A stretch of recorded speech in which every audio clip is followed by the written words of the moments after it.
Former first overall pick Alexis Lafreniere needed to have a huge season this year to really prove his stake with the New York Rangers, but so far through his first few preseason games, things have gone horribly, and right now, the bad news is stacking up with his future in New York. But what happens next with Alexis Lafreniere? Is there still time to rebound in a big way, or could we see potential movement and a change in Lafreniere's career? Well, make sure you watch till the end for all the news and all of the Lafreniere talk, and hit that subscribe button if you're new for more hockey content just like this, because you won't want to miss a thing. Now, for Alexis Lafreniere, the start of this season was a huge point to get out of those bust allegations, especially with how rough he was at the end of last year and how much of a non-factor he was in the playoffs. Lafreniere this season really needed to start to prove things, but so far it's been a disaster. And heading into things, we were getting discussions of him potentially switching to the right side, getting some minutes on the right wing, and that was a really interesting avenue to maybe get him some more minutes, get him some more time on ice, get him some more power play time as well.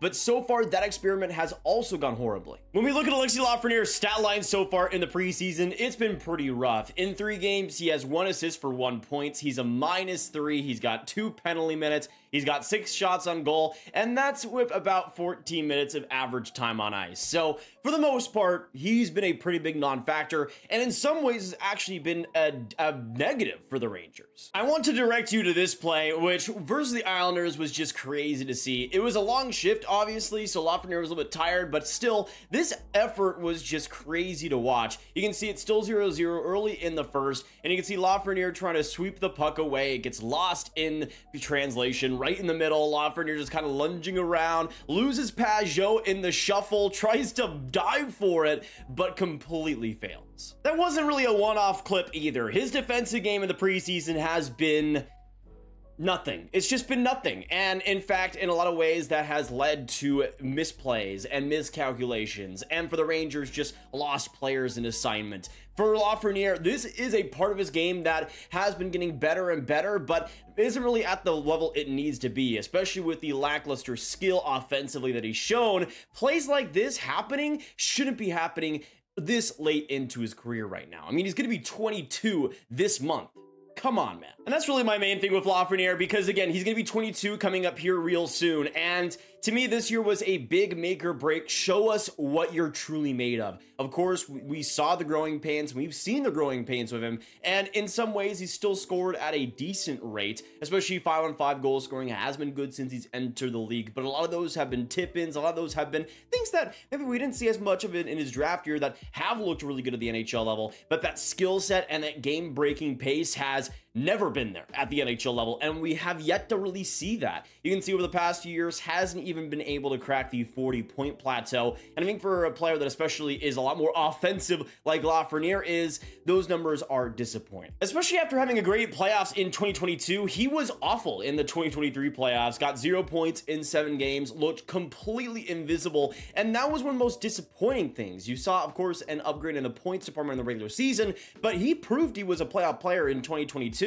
But this last year, he was a complete non-factor, which was honestly one of the most disappointing stretches of the entire year. But Lafreniere throughout this entire stretch in the NHL has never really proved to be more than a third-line physical, decent scorer, and that to me is the problem. We haven't really seen many flashes. We've seen maybe one pretty goal against the Detroit Red Wings that gets clipped to heck and back, but besides that, you just don't really see great plays. You don't really see him active in the rush as much as he should be. You don't really see him being as fast as he should be at this stage in his career. Obviously, the QMJHL to the NHL is a humongous jump, which is why we don't see many players taking it all too easily. But Lafreniere at this point should be much better, should be way more skilled than he's showing. It's very strange to see a player that was so skilled and so good in the QMJHL just be a non-factor offensively in a lot of ways right now. Now, this is the game score impact for Lafreniere's last game, and you can see for the Rangers in general, it was a rough one, especially defensively. But against the Islanders, you can see Lafreniere,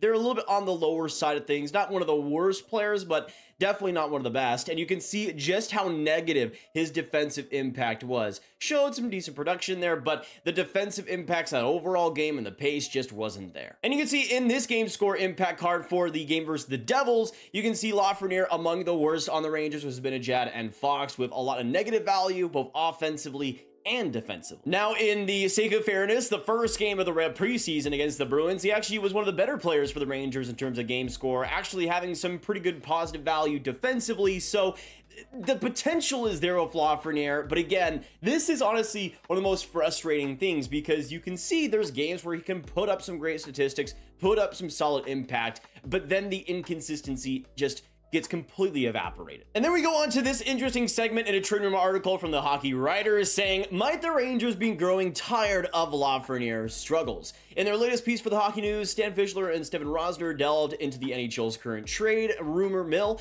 highlighting the persistent challenges faced by Alexis Lafreniere in New York. Despite being the first overall pick, Lafreniere has continued to struggle, prompting discussions about the possibility of a parting ways between the player and the team. They go on to say the reluctance to trade a top prospect is understandable, yet Lafreniere's difficulties in meeting the high expectations set of him have raised concerns. The article suggests that a separation might be in the best interest of both Lafreniere and the Rangers, allowing both parties to move forward independently. On a more positive note, the Rangers have found solace in the growth of Kaapo Kakko, their 2019 second pick, who has overcome earlier challenges to establish himself as a promising NHL player. And that's really the big thing with Lafreniere is that, you know, we continue to see the same struggles time and time again. I think with Kaapo Kakko, we've seen a lot more of a turnaround, a lot more of a better overall game. The defensive game has come so long since his draft year, and that's been one of the greatest revelations for the Rangers. The value, the overall value that Kaapo Kakko is putting in makes him way more valuable and way more promising than what Lafreniere has showed. With Kakko, you have an overall game that might not put up the points you want, but that's really the main difference.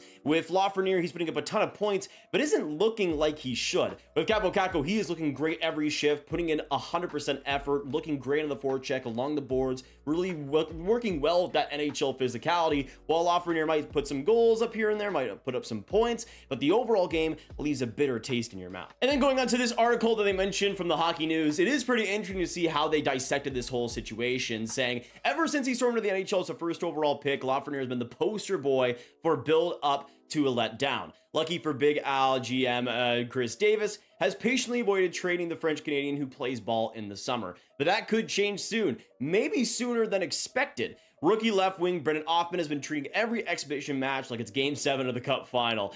BO is reminiscent of an A1 Drury in mint condition. I can see Kenny Chris saying he's tired waiting for lounging Lafreniere to wake up. Trade-wise, Alexis can bring in plenty, and one he just looked ginger peachy in Montreal. And then it goes on to say this, no organization ever wants to trade a prospect, especially one taken first overall. But Lafreniere's struggles to live up to the hype don't seem like they are coming to an end. And it may be best for both sides to part ways before it's too late. The positive for the Rangers is that Kaapo Kakko has grown into a legitimate NHL player after struggling early in his career. So a lot of talk about a potential Lafreniere trade, and apparently it doesn't seem like the Rangers are too, I guess, worried about a Lafreniere trade, even though, of course, there's always worries when you trade a first overall pick. Still, at the same time, it seems like it's been constant disappointment from Lafreniere's end. And comparing it to Brendan Offman, I think is really interesting because Brendan Offman has shown completely as a player that, I mean, the number one thing he has is that amazing compete level. You compare that with Alexis Lafreniere,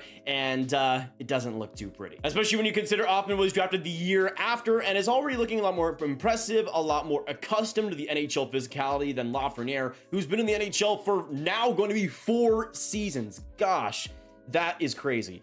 But still, you can see the lack of production, the lack of consistency, the lack of improvement, and how now that could force a Lafreniere trade. Now, we have some interesting parts of a Larry Brooks article from the New York Post here, talking about the Alexis Lafreniere situation. He says, Lafreniere has not earned a top 6 spot. He seems paralyzed. My best information is that the Rangers were pleased with his results on his testing on and off the ice. There's no indication that he was lazy over the summer. He had a decent first couple of days on the ice, but it's all been downhill since that first exhibition game in Boston on September 24th. Also, interestingly, couldn't that be part of the clutter in his mind that he brought into camp, talking about the Stützle and Sanderson deals and how they were drafted before him and have gotten all the success so far? I don't know. But what I do know with reasonable certainty is that he never asked out of New York during his past summer as a restricted free agent. The Rangers need Lafreniere. They need him to produce in a top 6 role. They most certainly do not need Lafreniere to become a migraine headache. They cannot have Lafreniere become the pink elephant in the room, dominating the discourse inside and outside the organization. They need Lafreniere to breathe,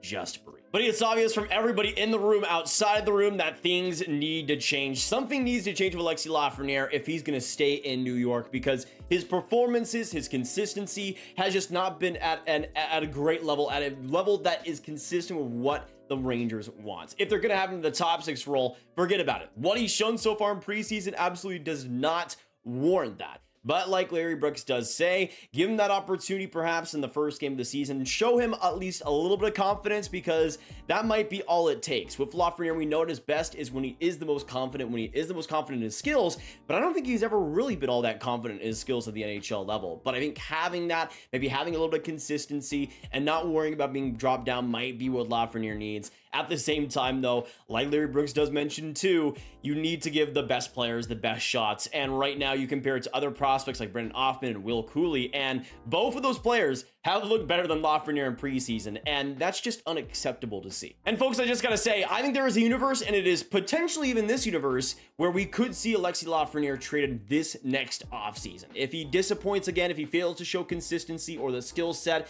that he should, especially in a top 6 role, I could see the Rangers letting him go, getting some pretty big assets for him, especially considering, of course, how weird the contract negotiations were this last offseason. It doesn't really feel like there's much of a clear-cut future for him in New York, and right now they're obviously wishing for the best. They hope that he can seize a top 6 role, but if he doesn't do it, if he fails to do it in his 22-year-old season, how many more chances do the Rangers give him? How many more opportunities do the Rangers give him? Because I think if he disappoints again, at the very least, they will not rely on him to produce next year and be a top 6 guy. They're going to go out and get somebody else, and that could be at the very least what we see. With Lafreniere, this might be the last chance to fully seize a top 6 spot. And obviously, he's dealt with a lot of pressure, but this year is going to be the most out of it. He needs to show it this season, or else things could get weird. But man, 112 points in his draft year. The fact that we are having this conversation in his 4th year in the NHL is insane.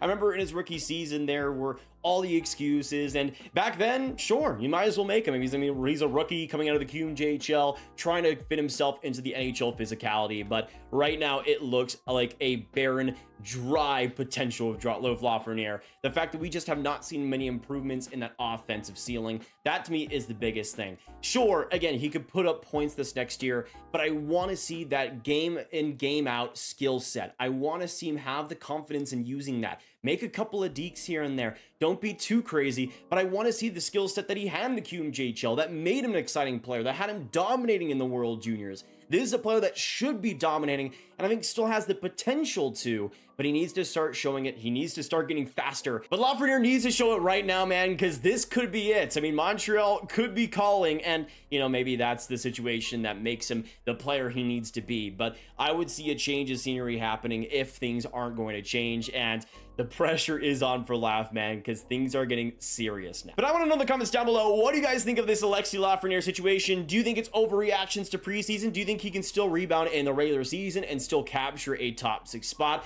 Do you still think he has the potential to as well? Do you ever see Lafreniere living up to that first line potential, that first overall potential? Or do you still see him kind of being in the same range of a 3rd line, middle 6 physical scorer? Let us know down below what you guys think happens with Lafreniere next. Could we see a trade next offseason? Let us know down below. And of course, hit that like button, hit that subscribe button, hit that notification bell if you enjoyed all of the trade rumor and hockey talk. And of course, make sure you share the video with all the hockey fans, all the Rangers you guys know, fans you guys know online, and click at this card for all my hockey prospects talk right in one playlist. My name is Nathan, and I hope you have a beautiful, fantastic, wonderful day, and I will see you in the next one. Goodbye.